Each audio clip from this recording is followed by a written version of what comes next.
mejores en funcionamiento.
Dedos de zinc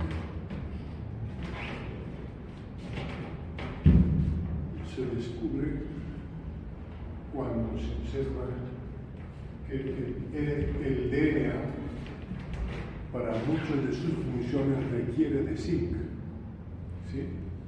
Y se descubre de que había zinc en varios lugares del DNA. Entonces, hasta ahí hay propagandas que supongo que han debido leer en el internet. La importancia del zinc, ¿sí? Consuma zinc, les dan zinc en el desayuno, almuerzo, cena y los llenan de zinc. ¿Qué es su requerimiento? No es darle nomás zinc a diestra y siniestra como dicen las propagandas. Entonces, se observa que existe zinc en unas proteínas que rodean el DNA, como ayer y otros días que hemos visto. Esta es una caja donde hay guanina y citosina y tiene una proteína SP1, ¿sí? Ahora, aquí hablamos mucho mejor de que hay proteínas que se relacionan con el DNA, pero a la vez en la polimerasa hemos visto que hay relación de proteínas con proteínas, dos clases de relación de las proteínas. En esta proteína, el SP1 y otra SP1,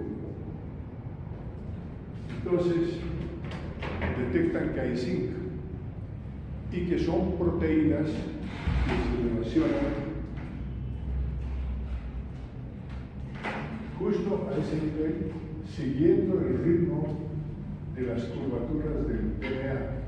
Tenemos aquí, miren, una curvatura mayor y aquí una curvatura menor, una grande y una chiquita. Y hay proteínas que van rodeando ese lugar donde hay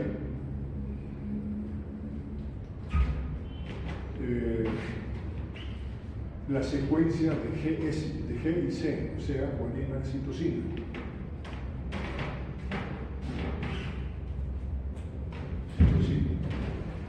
Entonces, ¿qué es lo que se descubre? De que estas proteínas se manejan como dedos de zinc y pueden haber muchos dedos de zinc. El más chiquito son 2, pero en muchos lugares hay así. 1, 2, 3, 4, 5, 6, 7, 8 y 9 dedos de zinc. Pues por supuesto que hay zinc, y todos ellos. Entonces el zinc es un quelante. Ese quelante es el que junta y arruga las proteínas, como si fueran los sitios activos, como hemos hablado alguna vez de los sitios activos de los metales. Y muchas enzimas tienen los metales de esa manera. Bueno, entonces se observó la repetición de cisteínas en unos dedos de zinc, ¿sí? Que tienen más o menos de 6 a 8 aminoácidos a este nivel y se repite con cisteínas. ¿De acuerdo? Pero la proteína se arruga y le da forma porque aquí existen otras proteínas que van más o menos desde 12 a 13 aminoácidos. A eso se llaman dedos de zinc. Entonces, como verán, los dedos de zinc se van a acomodar así en las curvaturas mayor y menor. Luego se descubre en esta relación que existen uniones de los receptores de algunas hormonas, ¿sí? Hormonas que trabajan con proteínas que son sus receptores. Una de las hormonas que trabaja con receptores son los estrógenos. Entonces, los estrógenos se relacionan a este nivel.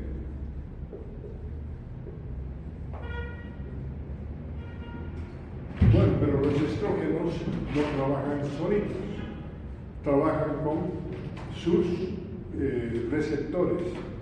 Cuando los estrógenos ingresan a la célula, entonces se relacionan con su receptor. Los estrógenos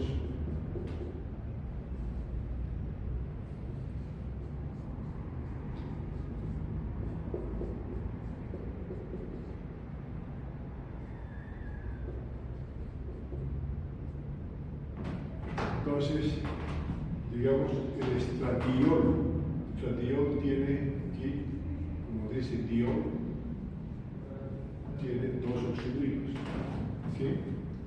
Entonces, ingresan al folículo, a los folículos, y dentro de las células existen estas proteínas. Estas proteínas receptoras del estradiol se llaman proteínas por golpe de calor. ¿Sí? Entonces, estas proteínas cambian su estructura conformacional, pero tienen un sitio que les va a transportar. Entonces, piensen de que esto es proteína, ¿verdad?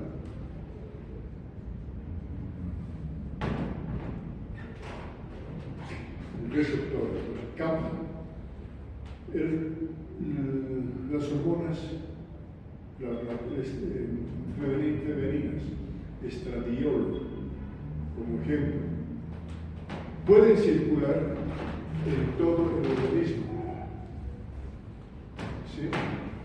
Pero ¿dónde trabaja?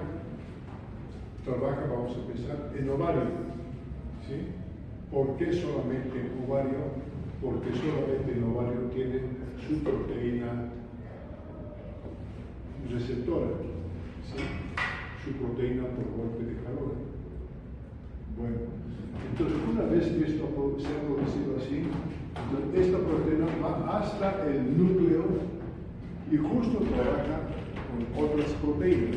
Entonces es una relación de proteína-proteína, porque estamos hablando de estas dedos de zinc, no alcanzan a tocarse con el DNA. Entonces ahí existe una modificación de la estructura de los dedos de zinc y provocan el estímulo del DNA. ¿Para qué provoca el estímulo del DNA? Ya saben que eso al final, ¿qué es? Es transcripción. El propósito de todo esto es tener transcripción y tener a la larga RNA mensajero. Estamos hablando de una regulación de la transcripción. Entonces, los dedos de zinc son importantes porque ahora, cuando vemos que trabajan de esta manera, vemos que en las 2 primeras semanas en las damas trabajan de esta manera, amplificando las reacciones para producir RNA mensajero. Eso es lo que les puse ahí en un momento determinado, de que existen ahí unas cajas amplificadoras, más y menos. Bueno, aquí, ¿sí? Lo que dijimos, amplificadoras. Entonces, así es como trabajan los dedos de zinc, participando en el efecto de varias hormonas. El ejemplo que les puse fue ese. Y ayer hablamos de que también existían las cosas al revés, porque más bien había depresión cuando trabajaban en forma negativa. Durante esas 2 semanas, aquí trabaja la progesterona. ¿Sí? Está inhibida, está silenciada, está deprimida, en menos, pero trabaja estrógenos. Después de 2 semanas, ¿qué ocurre? Se inhiben estas proteínas que trabajan ahí en el folículo reticular, ¿no? Disminuyendo la síntesis de esas proteínas, pero trabaja la progesterona, ¿verdad? Pero la progesterona, ¿qué es lo que hace ahora? La progesterona hace esto aquí, y los estrógenos más bien van a inhibir aquello. Entonces, esa diferencia de actividad de distribución de estrógeno y aumento de progesterona es lo que provoca la ovulación, ¿verdad? Entonces son 2 clases de proteínas también. Proteínas que se forman por el estímulo de estrógenos y proteínas que se forman por estímulo de progesterona. Y después de otro, cuando ya también se deprime la progesterona, obviamente aquí la progesterona va a estar en negativo y otra vez los estrógenos en la próxima van a trabajar haciendo su trabajo, ¿sí? Lo que saben hacer. Entonces tenemos ese jueguito y todo ese juego, como ven aquí, tiene relación con los dedos de zinc. Y así hay otras hormonas que también trabajan en ese sentido, ¿sí? Sobre dedos de zinc. Hay otras que trabajan, otros compuestos que trabajan a nivel de la hélice, giro hélice, y otras que trabajan a nivel de del cierre de leucina, de los cierres de leucina. ¿Comprendido? ¿Satisfecho? ¿Ahora está claro? Sí, doctor. ¿Ahora estás feliz?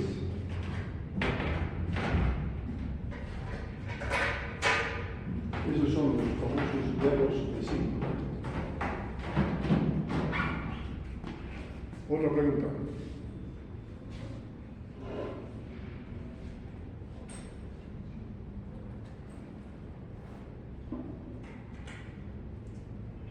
En tu grabación sale los ruidos de la tarima cuando camina, lo que suena fuerte. Vamos a poner zapatos de algodón.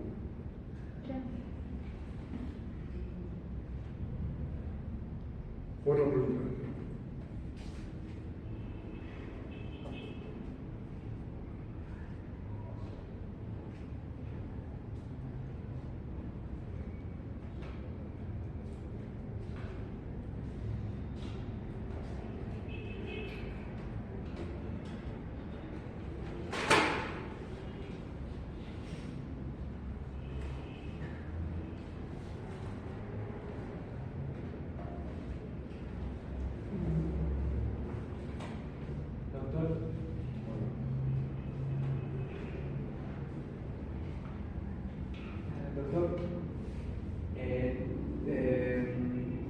la misma duda con los cierres de leucina.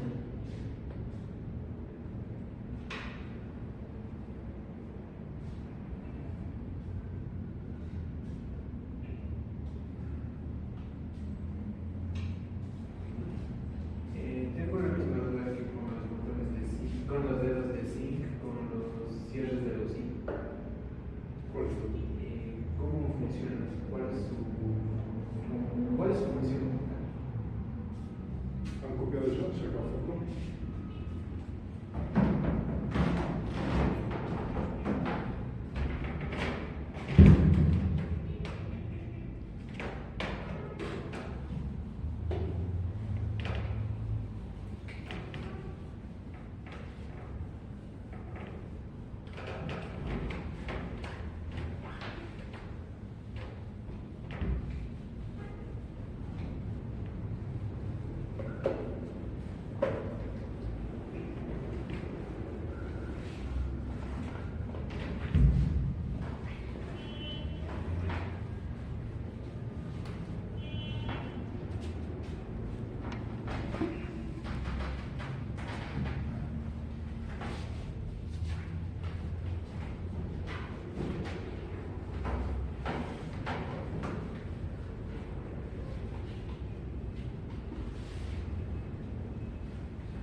Tenemos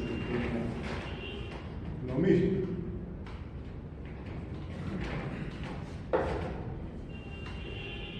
Para la transcripción de RNA a través de todo esto son los genes promotor, proximales a promotor y reguladores, ¿verdad? Entonces, ayer también vimos que en un lugar del gen promotor existía el gen operador, es el que comienza en esta parte a trabajar, el gen operador, ¿verdad? Bien. Pues ya sabemos que existen aquí proteínas, siempre la parte epigenética, proteínas que se descubren que a ese nivel ya han tenido. ¿Han visto esa figurita? En el C terminal, donde existen leucinas.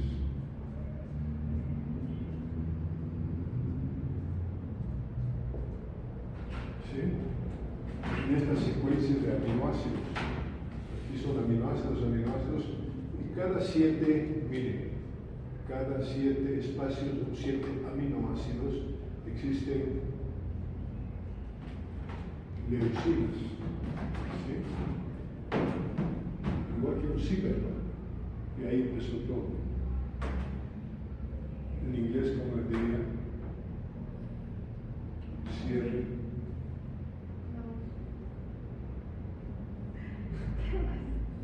¿Ah?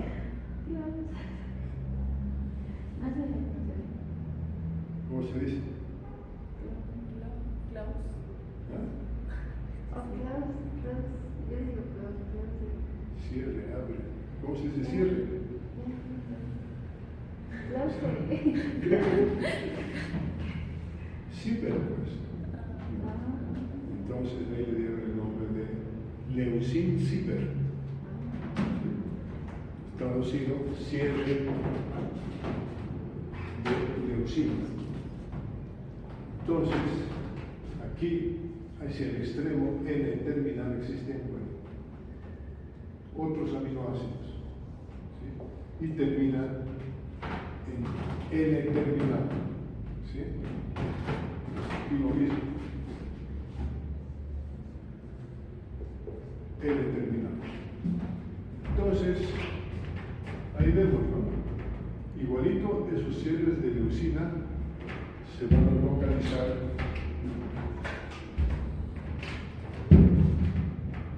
en los genes reguladores y los proximales del promotor. Entonces tenemos así y tenemos los cierres. Vean ustedes, siempre alrededor del DNA, siempre. Proteínas. Entonces estas proteínas tienen una relación. Igual, una relación de proteína relacionada con el DNA. La reacción de esa categoría. Ahora, sobre esa proteína trabajan vamos a decir hormonas, pero a través de la transducción de señales. ¿Qué cosas pueden trabajar? ¿Qué es lo que trabaja generalmente con la transducción de señales? Proteínas activadas, que son las proteínas que tienen fosfato, ¿sí? Que hemos dicho en su momento proteinquinasas. Al final es eso. Digamos, un efecto de la insulina. La insulina no trabaja directamente en el DNA, pero trabaja en la membrana. En las membranas entonces también manda señales y se produce una serie de reacciones, ¿sí? Pero a través de qué? De proteinquinasas que van a trabajar sobre el DNA. Entonces trabajan estas proteinquinasas, con sus receptores de proteinquinasas a nivel de los cierres de leucina, por ejemplo. ¿Comprendido? Una relación, entonces decimos proteína. ¿Sí? Y así decimos glucagón. ¿Dónde trabaja el glucagón? Como no puede atravesar la membrana, entonces tiene que transducir señales y trabaja a este nivel. ¿Y qué es lo que hace? Hace muchas cosas. ¿Qué es lo que hace? En el DNA, entonces, hace RNA. Digamos la insulina. ¿Para qué trabaja a ese nivel? Trabaja produciendo estímulos en el DNA. A través de esto, ¿para qué? Para hacer, por ejemplo, ordenar la síntesis de transportadores de glucosa. ¿Sí? Y no solamente eso, sino los receptores de la glucosa. Entonces, estos trabajan estimulando los receptores de la glucosa y los transportadores de glucosa. ¿Sí? Ahora, cuando no hay insulina, ¿sí? No hay insulina, esto no va a trabajar, ¿verdad? Si no trabaja, no hay los receptores de insulina. Y si no hay receptores de insulina, ya decimos que existen problemas de diabetes 2 a este nivel. Y ahí no solamente se produce esto con la insulina, sino que la insulina también tiene otros efectos. Estimula varios RNAs de todo esto en forma positiva, igual, para que se produzca síntesis de todo un sistema enzimático para metabolizar la glucosa. ¿Sí? O sistemas enzimáticos para sintetizar también proteinquinasas, que son las señales de transducción de la insulina. Ahí han visto, no se han debido ver, hemos pasado examen de eso. mTOR, por ejemplo, ¿sí? Y han visto ahí proteína seca, la IP3 también, y varias de estas. Han visto MEC, MAC, todos esos van a trabajar de esa manera. Lo otro, trabaja estimulando la síntesis de RNA mensajero, y por último tiene otro efecto importante, la insulina, también trabajando así a este nivel, como los genes que van a participar en la duplicación del DNA, ¿sí? Va a trabajar en la mitosis del DNA. Entonces, miren, 4 funciones muy importantes que tiene la insulina.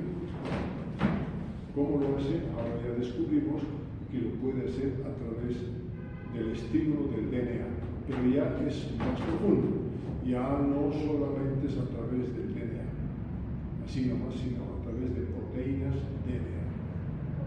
¿Sí? Y finalmente, cuando hablamos de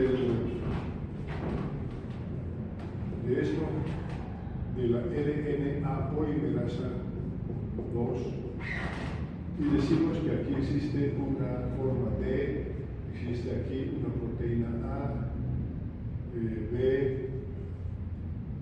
la E, y pues aquí tenemos la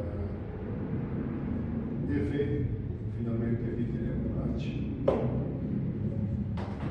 Y dijimos ayer que se activan y se desactivan.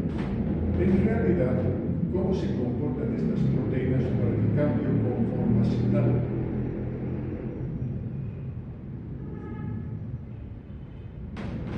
Para que haya un cambio de actividad del RNA, de la RNA polimerasa, entonces prácticamente esas proteínquinasas activan estas proteínas y en realidad estas proteínas son proteínquinasas también. Todo esto que yo sé. ¿Entendido? ¿Qué les parece? ¿Más complicado? No está. Es quimiquita nomás, pura figurita. Bueno, pero todo esto ha costado mucho trabajo desde un principio. Preguntarse qué hace la insulina, qué es la insulina, cómo se produce la insulina, cómo se segrega la insulina. Ahora, en las células, cómo trabaja la insulina, qué hace en el hígado, qué hace en el cerebro, qué hace en el músculo, qué hace aquí. Entonces, poco a poco, a medida que la medicina fue desarrollando, miren dónde hemos llegado al DNA. ¿Sí?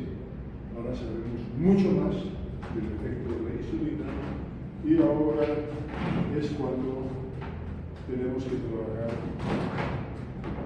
para ver qué más se puede hacer para facilitar a todos los que son diabéticos, especialmente diabetes 2. Entonces ya saben más que cualquier otra persona que dice insulina, sí, diabetes 2, resistencia a la insulina, ¿listo? Pero un médico inteligente, ¿qué hace? Ya conoce más profundamente dónde trabaja la insulina. ¿Sí? Y así hemos llegado a explicarnos la biología molecular del efecto de la insulina.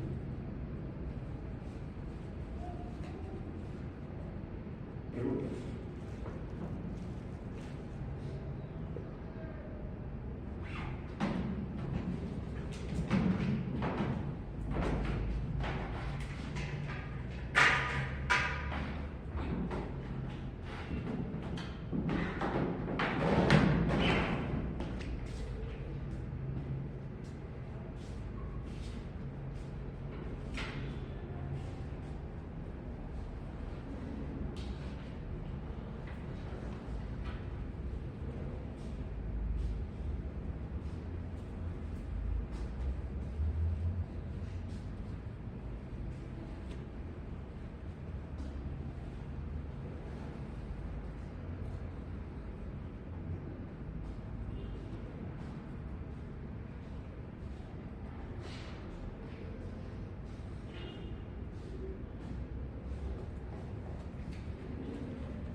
¿Qué es lo que hace la insulina para la síntesis de ácidos grasos? ¿Dónde trabaja? Pregunta del examen, vamos a ver si se acuerdan.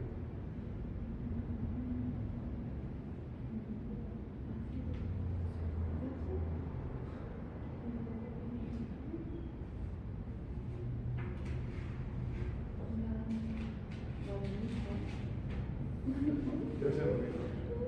Su Alzheimer ya.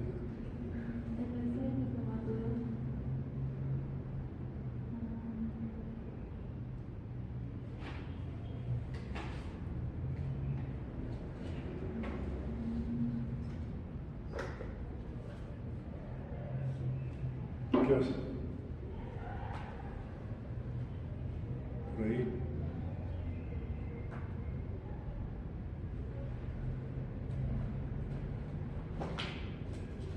Trabaja con biotina.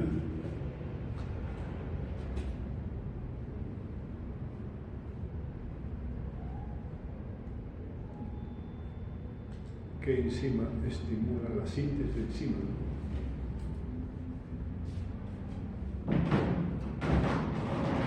Nada más un ejemplo.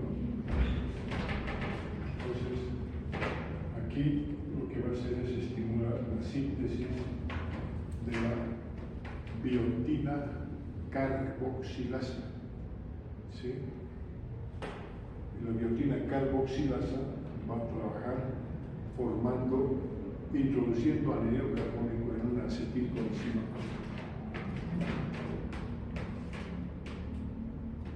Eso demuestra que se estudian un poquito para el examen y después se olvidan.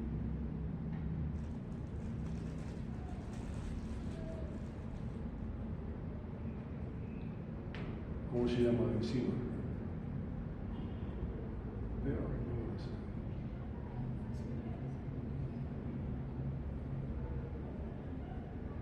¿Cuál era? La fosfolipasa.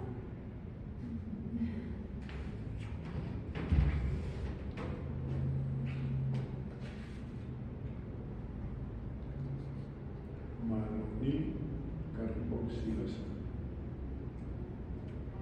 Más junto, biotina,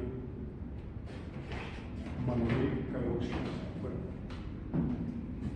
preguntas.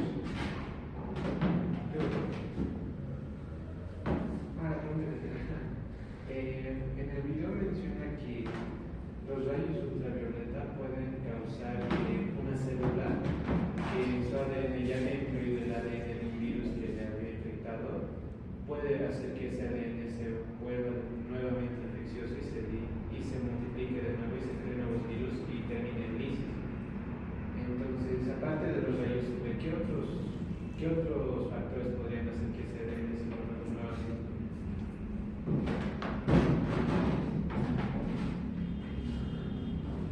¿Qué se llama eso? A la diálisis querida.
Eso, ¿no?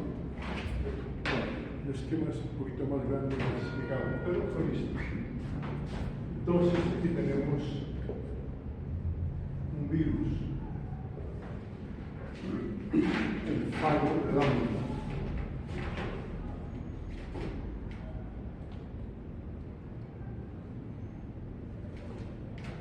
Y aquí nos vamos a explicar cómo es que se producen las diarreas.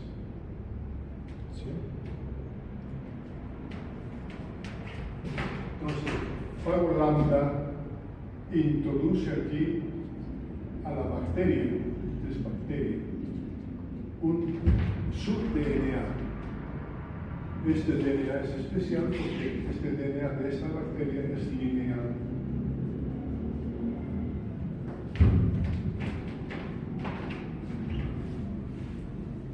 ¿Qué es lo que pasa? Entonces, como es lineal, va a la célula y miren, se hace parte del DNA de la bacteria. ¿Sí? Y se queda así en, vamos a decir, en reposo. Queda inactivo. Puede decir también que no se expresa. ¿Por qué no se expresa? Porque ya hemos estudiado, toda esta parte estará en off, está en apagado. ¿Sí? Hemos visto ayer los operadores OR y las proteínas de represión. Entonces, las proteínas de represión que hemos visto ayer reprimen. Entonces, esto está en apagado. Por lo tanto, las bacterias de ese momento estarán así en la materia fecal y tendrán su DNA híbrido, que es el DNA híbrido, que se ha juntado, híbrido o combinado también. Entonces, estas materias fecales se van a eliminar y aquí no pasó nada. Entonces ya estas bacterias, Escherichia coli, no son patógenas. ¿Sí? Bueno, pero hay la otra parte. Este DNA lineal que ha entrado aquí, entonces está así y trabaja con toda la maquinaria que tiene la bacteria o la célula. Trabaja con sus ribosomas, con todo eso, y entonces este empieza a producir más fagos. Trabaja para su beneficio, trabaja haciendo proteínas, trabaja haciendo su cápsula, todo eso, y finalmente produce más virus, más fagos, y estos fagos van a infectar nuevas bacterias. Entonces la materia fecal, ¿cómo va a ser? Va a ser llena de virus. ¿Sí? Va a tener bacterias, pero van a reventar las bacterias, se van a alisar y van a eliminar más virus y estos van a ser más infecciosos. Este es uno de los motivos por los cuales alguna vez les he preguntado cuál es el origen de las diarreas más frecuente.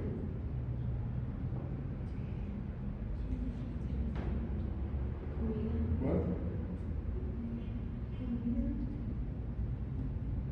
La mayoría de las diarreas, ¿por qué se producen? ¿Por qué no se absorbe bien la grasa? ¿No? ¿Por qué no se absorbe bien la grasa en el idioma que nos dijo? Y las bacterias aprovechan eso. Y luego se produce las La diarreas. mayoría de las diarreas, la mayoría de las diarreas son por virus.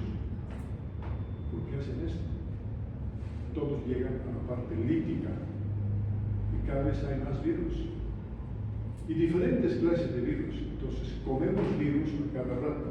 Respiramos virus a cada rato. ¿Sí? Hay virus en el medio ambiente. Todo el tiempo estamos respirando virus. Y nosotros lo estamos defendiendo contra esos virus.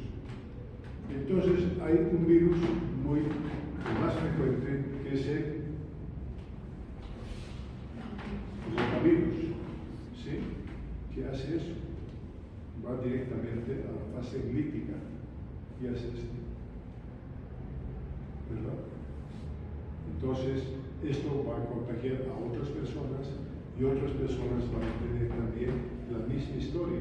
Y no solamente por Escherichia coli, puede ser por todas las cantidades de bacterias que hay. Ahora ya saben más del origen de las bacterias. O sea que se olvidan del tema de que hay que cuidar las diarreas y le dicen tome probióticos. ¿Sí? Porque van a la farmacia de cualquier lugar del mundo, no saben, pero les han impregnado de propaganda en la cabeza y dicen, tengo diarrea, doctor, a la farmacéutica. Ah, sí, tengo este probiótico, y le dan un probiótico. ¿Sí? Le va a curar, dicen. No, no es así. Ahora ya conocen el origen de las diarreas. Y a veces hay personas también que dicen, yo como siempre limpio. Porque la primera pregunta cuando alguien tiene diarrea, ¿qué es? ¿Cuál es la pregunta? ¿Qué le dicen? ¿Qué has comido? Le dicen, como científicamente algo de la comida le ha hecho daño. No, tenemos esos virus en el intestino. Pero esos virus muchas veces están así, en fase lisogénica, y nunca van a tener diarrea. Pero de pronto existen muchos componentes que van a estimular esto, van a producir ahora síntesis, ¿sí? Se va a expresar y va a terminar en fase lítica, y esto se va a volver lítico. ¿Sí? ¿Comprendido? Entonces, de un DNA híbrido se va a producir todo esto. Entonces, eso se dice cuando está en fase lisogénica, está en off, apagado. Este es el interruptor que hemos hablado ayer. Y cuando están así, decimos ya está prendido y decimos on. Lo mismo que hemos hablado ayer, o lo mismo que hemos hablado hace un momentito. Cuando hay estrógenos está en prendido, ¿no? Para hacer eso. Ovula y estará en apagado y se prende el otro. Y todo el tiempo es así, como el switch de la... Se prende, se apaga, se prende, se apaga. Todo el tiempo estamos jugando de esta manera. Ahora, en el laboratorio,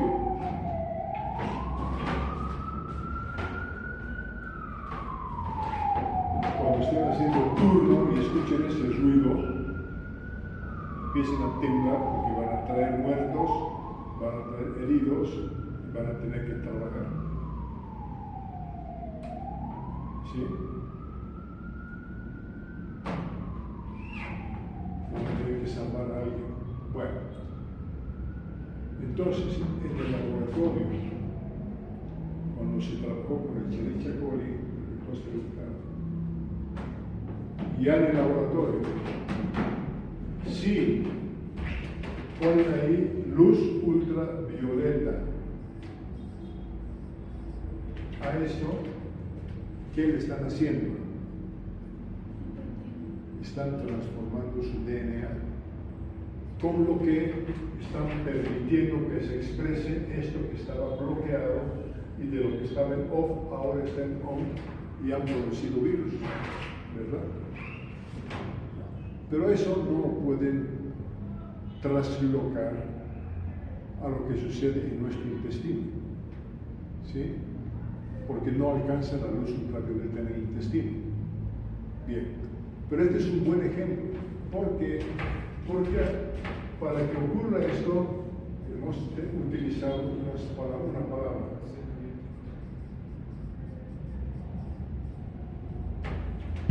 vez de la luz ultravioleta en el intestino, de todas las cosas raras que comemos. Entonces, lo que va a ocurrir es de que estos xenobióticos ahora estimulan esta parte para que vaya a la fase lítica, ¿verdad? Entonces, personas que no tenían diarreas y dicen, he comido limpio, pero jura que han comido siempre limpio, todo hervido, con todas las condiciones de higiene. ¿Y por qué tengo diarreas? Y eso es lo que pasa.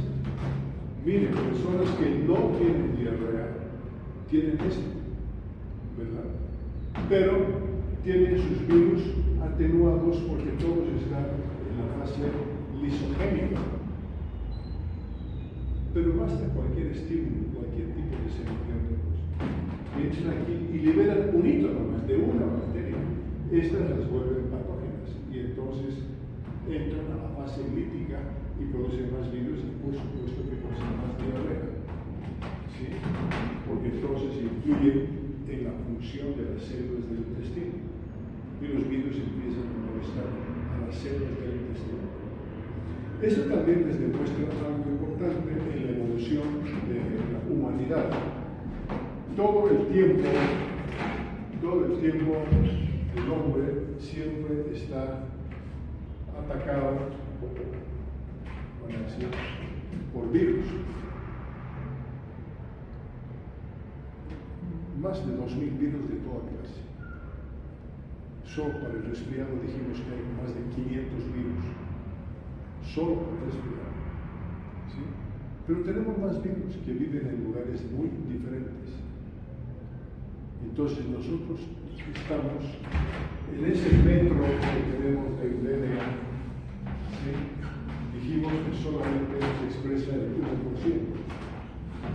Pero tenemos aquí muchos genes. Miren, virus, DNA de virus, y así todo el tiempo tenemos virus a ese nivel. O sea, DNA de virus. ¿Sí? Pero no se expresan, como ya dijimos, están bloqueados. Pero basta de que existan problemas de salud, mala nutrición especialmente, entonces, o intoxicaciones o metales que liberen un pedacito aquí nada más, empieza el problema. O sea, todo el tiempo nosotros tenemos virus, somos otra clase de personas. Los que han vivido hace 500 años, 1000 años, 2000 años, tienen los virus de esa época. Y todo eso nos han transmitido. Y nosotros vamos a transmitir a otros también. O sea, nuestro genoma también está cambiando. Lo bueno es de que no se expresen. Están en fase lisogénica.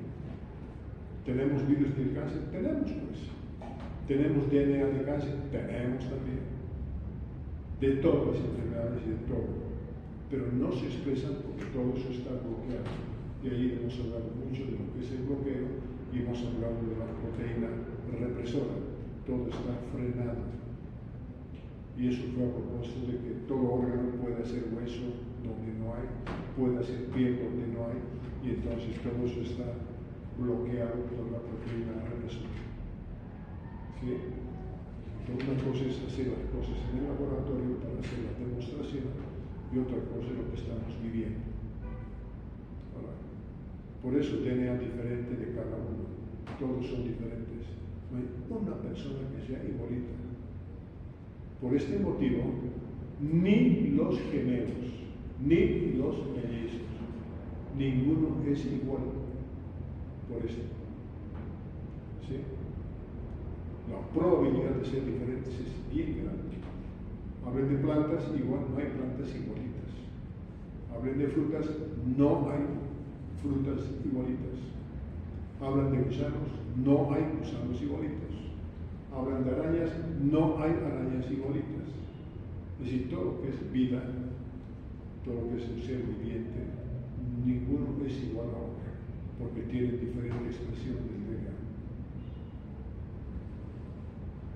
Eso ha llevado tu pregunta de los rayos ultravioleta.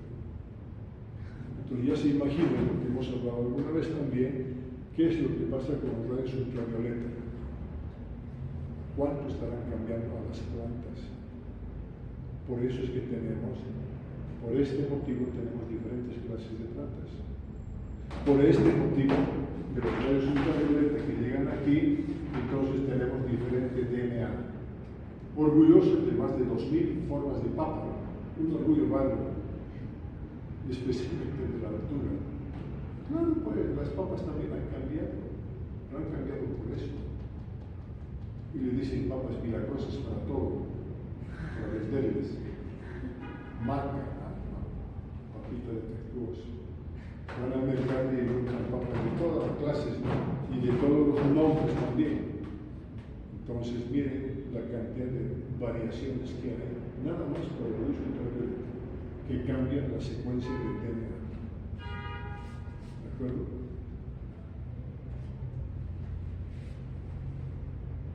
Bueno, me han escrito, ¿quién es? La Melissa, que es la representante del curso, que quiere que les postergue el examen para el miércoles, no para el lunes, para el miércoles, ¿sí? Si el miércoles dicen que están de acuerdo, están de acuerdo. Bueno, entonces damos el examen el miércoles.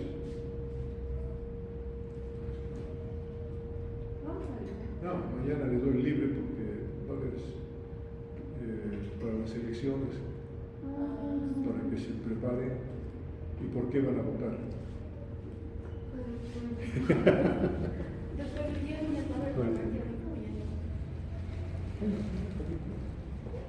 Gracias.